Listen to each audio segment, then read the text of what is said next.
Most welcome to all.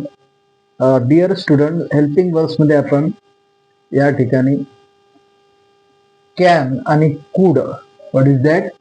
Can and could. कॅनचा past tense could. जसं I can study, I can play, I can read, can I go, can I study, can. याच्यामध्ये assertive, verbal, okay, आणि negative sentence पण करू शकतो. जसं I can study, मी अभ्यास करू शकतो. कॅन आय स्टडी, मी अभ्यास करू शकतो का? आय कॅनॉट स्टडी, मी अभ्यास करू शकत नाही. म्हणजे negative, verbal. Okay. What can I do, WS type असे क्वेश्चन आपण तयार करू शकतो. पहिल्यांदा आपण याचे मिनिंग समजून घेऊ. कॅन म्हणजे ॲबिलिटी, एखादी गोष्ट करू शकणे, ॲबिलिटी. आणि याचा पास्ट टेन्स होतो कुड, करू शकला. ओके.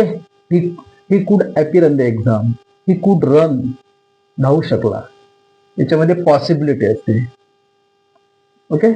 तर याचे निगेटिव्ह, व्हर्बल आणि डब्ल्यूएस टाईप असे पण क्वेश्चन होऊ शकतात. जसं सेंटेन्स घेतलेला आपण, आय कॅन रन.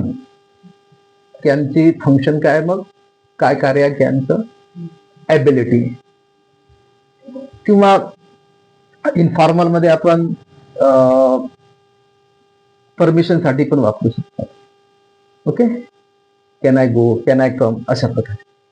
तर या ठिकाणी तुम्हाला तिन्ही ठिकाणी I can run fast, I can run, she can play a football, आलं can, he can speak English.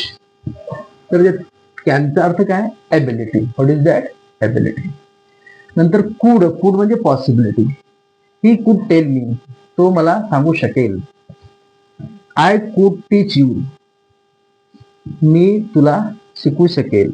He could do study, तो अभ्यास करू शकेल. Okay. This is all about today.